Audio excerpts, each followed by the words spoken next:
You know what's funny about being a former powerlifter in space? The number of times you have to explain that no, you're not actually augmented. And yes, those muscles are completely natural. I swear if I had a credit for every time some alien official has scanned me for illegal biological modifications, I could buy my own space station by now. I'm Elena Rodriguez, and up until 6 months ago, my biggest concern was maintaining proper form during a clean and jerk. Now I'm trying not to accidentally intimidate half the galactic diplomatic corps every time I open a jar of pickles. Being Earth's newest addition to the Interstellar Relations Department is interesting, to say the least. Welcome to the Galactic Fitness Assessment Center, chirped the holographic guide at the entrance. Please ensure all tentacles, appendages, and/or metaphysical manifestations remain within designated safety zones at all times. Great, I thought. Another day, another facility not designed with boring bipedal humans in mind. The CFAC was exactly what you'd expect from a species that evolved in 1/3 Earth's gravity, all sleek curves, impossibly thin support structures, and what looked like tissue paper masquerading as building materials. The whole place screamed, we don't lift, we levitate. That's when I met Administrator Cree Vol of the Zixlarian Fitness Council. Picture a praying mantis that got stretched in a taffy pull, painted electric blue, and given the personality of every condescending gym trainer rolled into one. His antenna twitched as he reviewed my credentials, each flick screaming does not compute.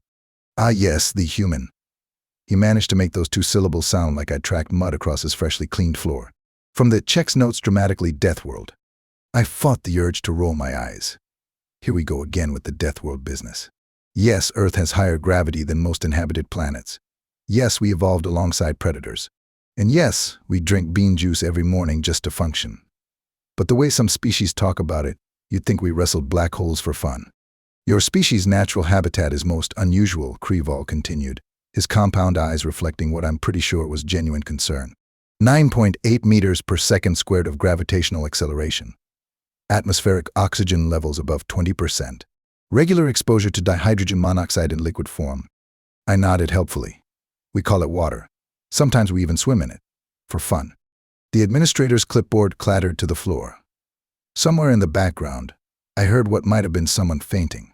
Just another day in the life of a human trying to prove she's fit for diplomatic service. Though honestly, at this point I was starting to wonder if the real test wasn't the physical assessment, but rather seeing how long I could maintain a straight face while aliens marveled at the death trap we called home. Little did I know, this was just the beginning of what would become known as the incident in GFA's carefully maintained records. And trust me, breaking their equipment was absolutely not part of my plan. Well, not initially anyway. As per Galactic Regulation 7249B, subsection Epsilon 12, Cree Vol announced, his mandibles clicking with bureaucratic glee, all diplomatic representatives must pass a standardized physical aptitude assessment to ensure they can function adequately in various gravitational environments. Oh, you have got to be kidding me, I thought, watching as a Floatian diplomat, literally a being made mostly of gas, gracefully wafted through what appeared to be a 0G obstacle course. Real challenging stuff there, Chief. The testing chamber looked like someone had asked a jellyfish to design a gymnasium.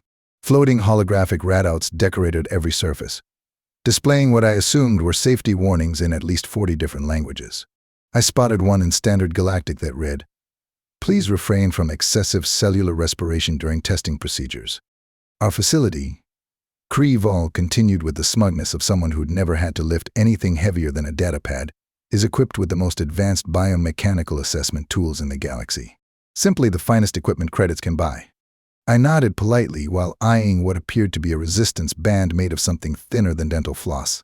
A small group of various alien species had gathered to watch, their expressions ranging from the scientific curiosity of the 4-armed Quetzalians to the obvious disdain of the crystalline Nextali.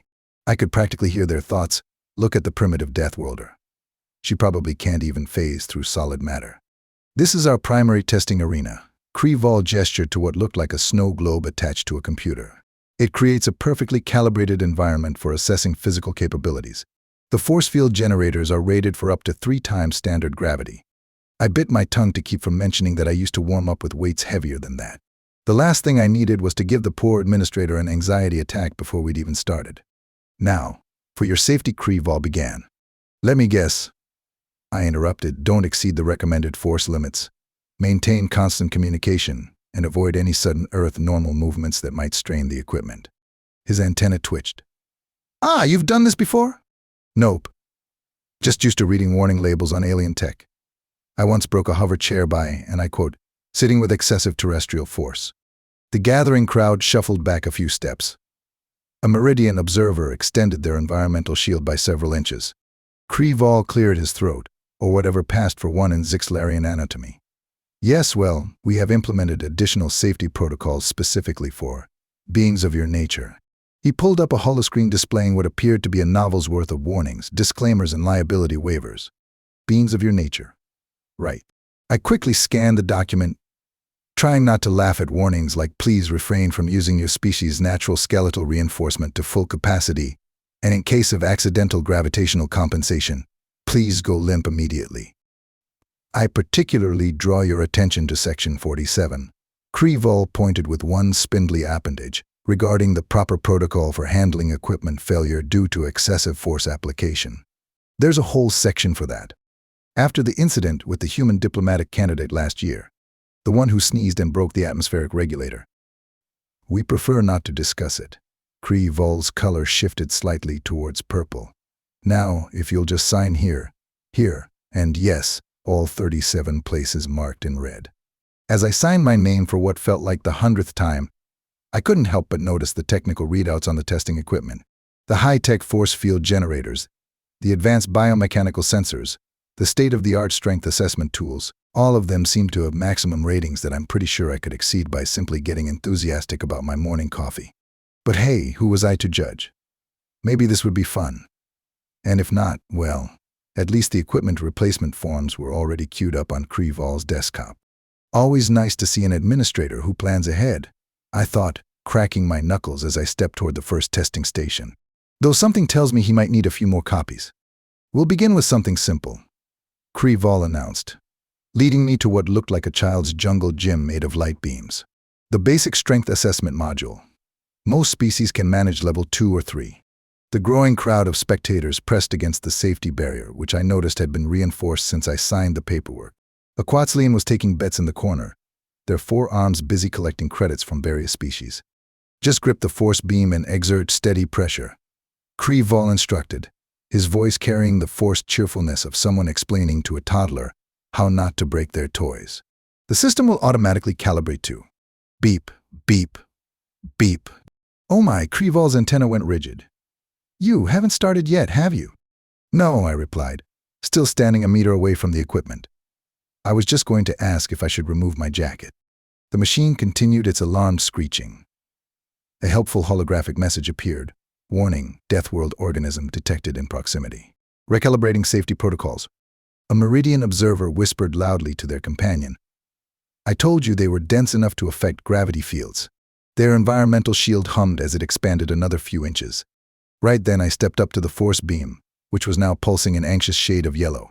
Just grip and squeeze. Gently. Kreval's voice jumped an octave. Remember, the maximum setting is calibrated for. Ding! The display flashed. Level 1, Level 2, Level 3. Ha, I mused, barely applying pressure. This isn't so. Level 4, Level 5, Level 6. The force beam started vibrating. Somewhere in the facility, a backup generator kicked in with a whine. Level 7, Level 8 maximum calibration exceeded. Emergency protocols engaged. Should it be making that grinding noise? I asked, as the machine's framework began to creak ominously. Kreval was frantically tapping on his datapad. Impossible. You've exceeded the theoretical maximum. The strength coefficient is meant for beings from standard gravity worlds. Sorry about that. I released my grip, trying not to grin, as the machine let out what sounded suspiciously like a sigh of relief. Should we move on to the next test? After necessary recalibrations, Kreval muttered, his color shifting rapidly between blue and purple. Perhaps the endurance assessment will be more suitable. The endurance testing chamber looked like a hamster wheel designed by someone who'd only heard about hamsters through interpretive dance. A holographic track stretched into what appeared to be infinity, wrapped in a field that was supposed to simulate various gravitational conditions. Now, Kreval had regained some of his composure. Most species maintain optimal performance for about 10 minutes at standard gravity. The test will gradually increase. Is this thing on? I asked, already jogging at what I considered a warm-up pace. The crowd gasped as the readouts began streaming data. An X-Tally crystalline being actually cracked in surprise. 20 minutes at 3 times standard gravity? Someone whispered. That's not natural. I increased my pace slightly, remembering my morning runs back on Earth. Hey, what's the purple light mean? Cree Vol was now surrounded by a small army of technical advisors, all gesturing frantically at various displays. The system. It's having trouble calculating your metabolic readings. According to this, you should have collapsed from oxygen deprivation 10 minutes ago. Oh right, I panted slightly, more from boredom than exertion. The whole deadly oxygen atmosphere thing. Want me to keep going? The power consumption curves are exponential. A technical advisor wailed. The gravity simulators weren't designed for sustained operation at these levels. The hamster wheel of doom was now emanating a high-pitched whine that I'm pretty sure wasn't part of its normal operation. The holographic track had started to glitch, showing what appeared to be a mixture of normal space and what might have been the inside of a black hole. Perhaps, Cree Vol suggested weakly, we should proceed to the final assessment, before the power grid. Zzzed. The lights flickered. Emergency backup crystals cast the room in a soft purple glow. Fails, he finished, his antenna drooping. The crowd had doubled in size. I spotted several beings in official-looking uniforms taking notes. A flotation had become so agitated they'd partially evaporated. I don't understand. One of the technical advisors was muttering, reviewing the data. The energy output readings match heavy industrial equipment. The respiratory efficiency exceeds our theoretical models. The bone density scan. This can't be right. Oh yeah, I wiped some sweat from my forehead, causing several nearby aliens to flinch at the sight of human cooling mechanisms in action. We're pretty sturdy. Something about evolving on a death world really builds character.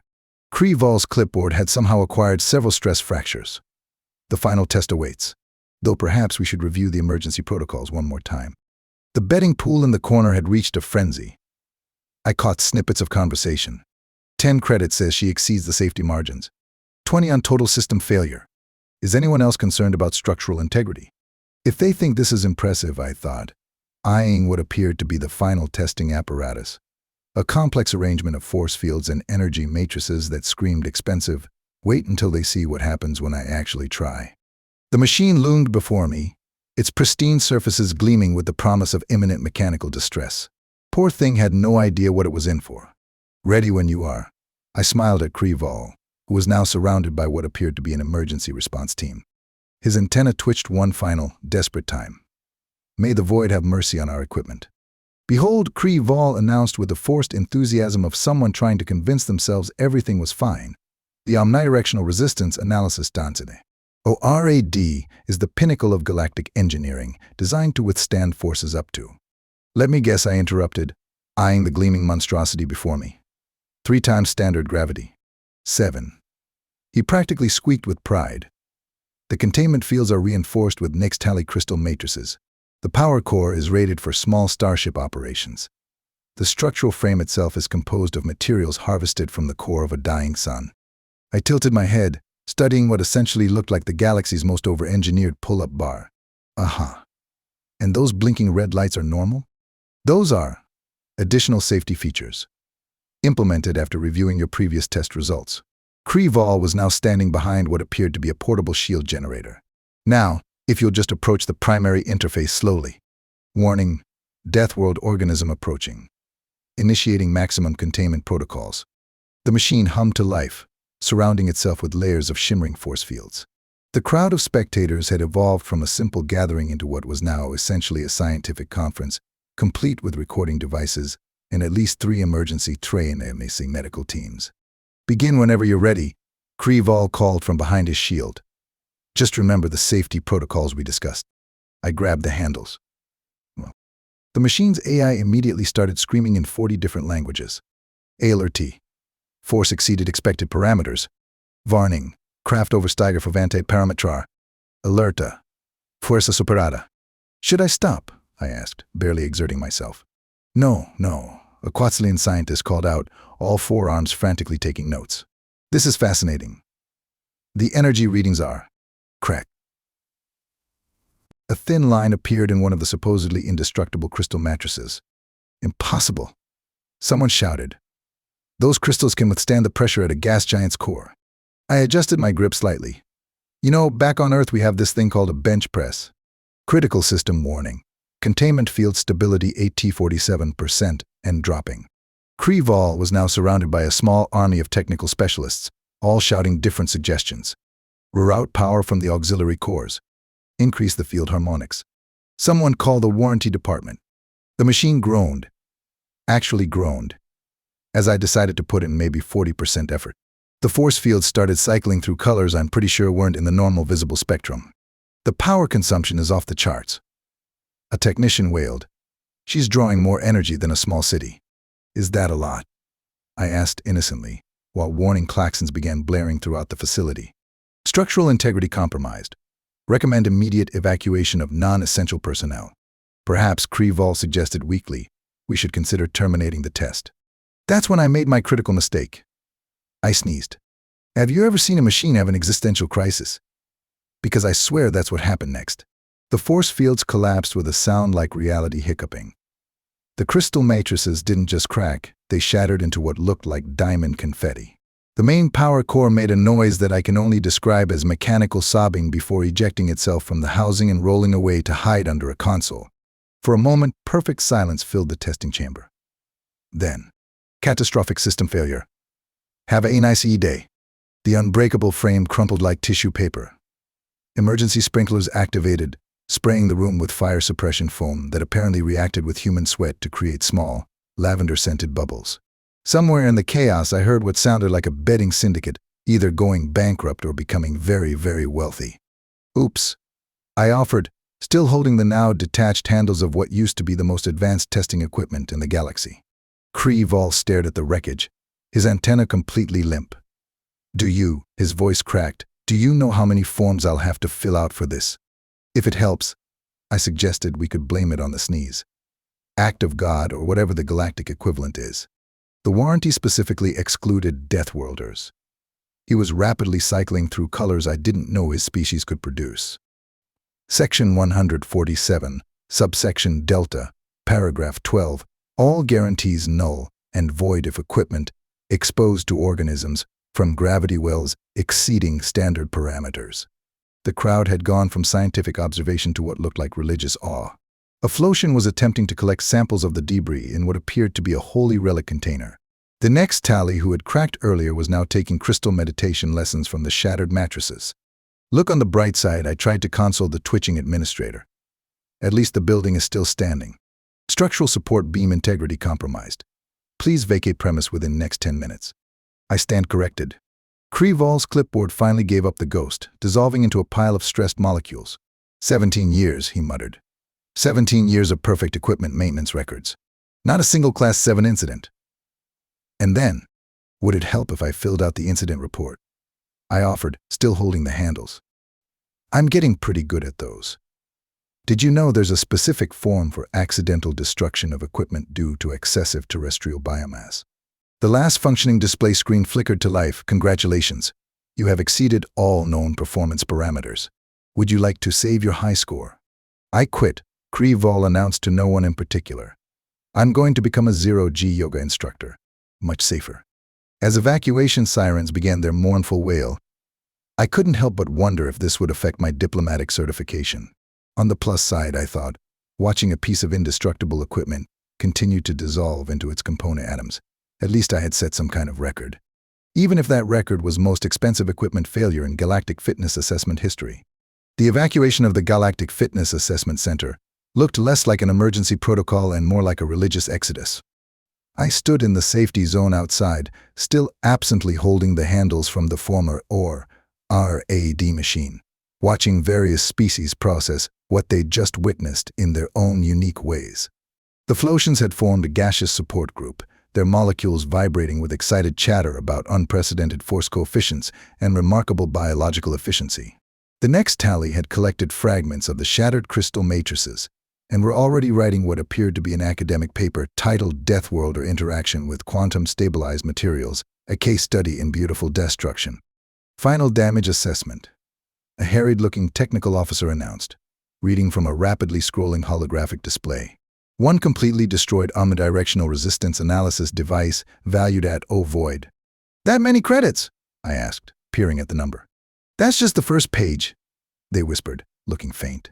The list continued. 47 shattered crystal mattresses. 1 traumatized power core, currently hiding in maintenance.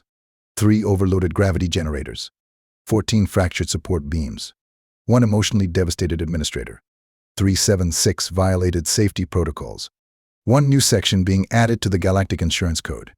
Speaking of Kree, he sat on a hover bench nearby, wrapped in a shock blanket, muttering something about restructuring his career towards low-impact administrative filing. Look, I approached him, still fidgeting with the handles I really am sorry about. Do you know, he interrupted, his antenna twitching sporadically, what they're calling it? The incident. The human standard calibration event. He let out a sound between a laugh and a hiccup. The Galactic Science Council is already requesting the data. Something about redefining physical capability parameters and urgent need for Deathworlder compatible testing protocols. A group of Quatzlian engineers huddled nearby, all 12 arms between them gesturing excitedly at blueprints labeled human-rated equipment specifications. Mark I. The minimum material strength requirements looked suspiciously similar to Starship hull specifications. The betting syndicate made enough to cover the damages 3 times over, a passing Meridian commented, their environmental shield now decorated with what looked like small human silhouettes. They're calling it the most profitable equipment failure in galactic history. The evacuation zone had evolved into something between a scientific conference and a festival. I spotted several species taking selfies with the wreckage in the background. A Zixlarian gift shop had already materialized, selling t-shirts reading "I survived the human strength test in Deathworlders, duet gravity." There is, Kree said slowly, his color settling into a sort of resigned mauve, a certain elegant horror to it all. We spent decades perfecting our testing protocols, centuries advancing our material science, and then a human sneezed? A human sneezed. He shook his head. The diplomatic corps is already requesting modifications to all their facilities. Something about preventing future incidents and human-proofing essential infrastructure. The handles in my hands finally gave up their molecular cohesion and dissolved into a fine metallic powder. Oops, should I fill out a form for that too? Kree actually laughed. I believe we're well past forms at this point, though I must admit, your species' capability for accidental destruction is almost impressive. Thanks. I think? What do you know what the most terrifying part is? He stood up, dropping the shock blanket. That wasn't even your maximum effort, was it? I thought about my old gym records back on Earth. Well, please, he held up an appendage. Don't tell me. I prefer my remaining sanity intact. As cleanup crews began their delicate work of removing potentially unstable equipment, I noticed a new sign being installed above the facility entrance.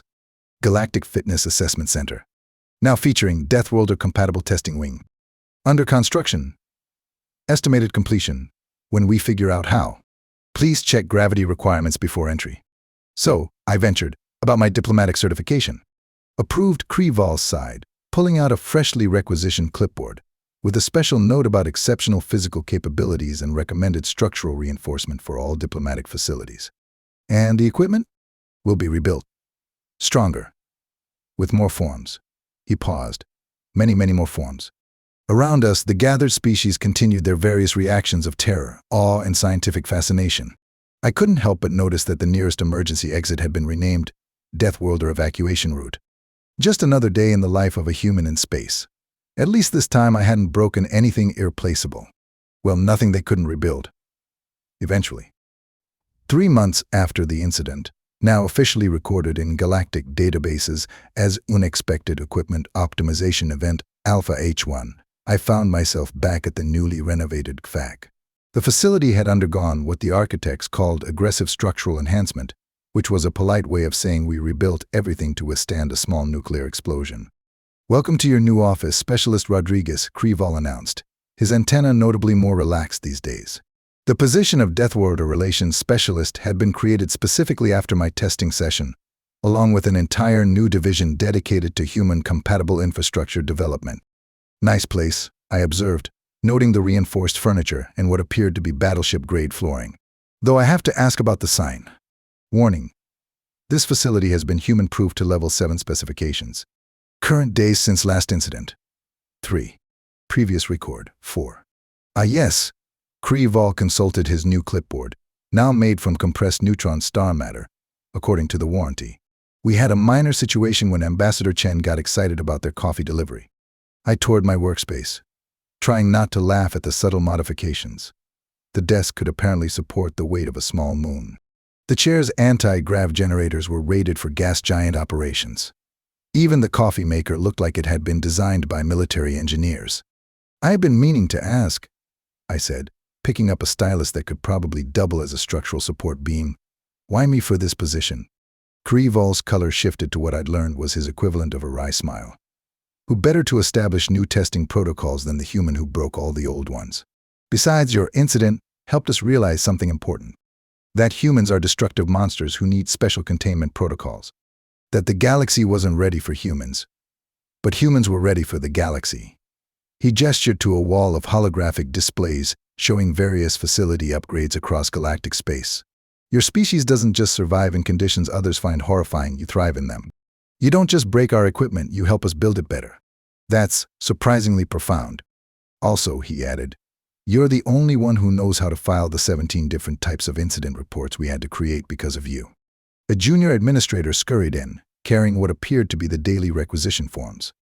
The top one read Request for Human-Resistant Material Testing, Form 247H. Please specify expected destructive capacity. Speaking of forms, I grinned. Has anyone stress-tested the new cafeteria equipment yet?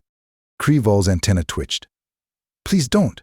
I'm just saying those new unbreakable food trays look pretty breakable to me. I'll add it to the maintenance schedule, he sighed, but I caught the glimmer of amusement in his compound eyes. Under predicted human-related infrastructure updates. As I settled into my new role, I couldn't help but smile at how things had turned out. Sure, we humans might be the galaxy's resident Deathworlders, accidentally breaking everything we touched and causing safety inspectors to develop new nervous system conditions. But maybe that was exactly what the galaxy needed, someone to push the boundaries, break the unbreakable, and file the paperwork afterward. Besides, I thought, eyeing the emergency evacuation procedures posted by my desk, now including a special section for human-induced structural anomalies, at least they couldn't say we were boring. Oh, and Alina. Krival called from the doorway. Try not to sneeze on anything important.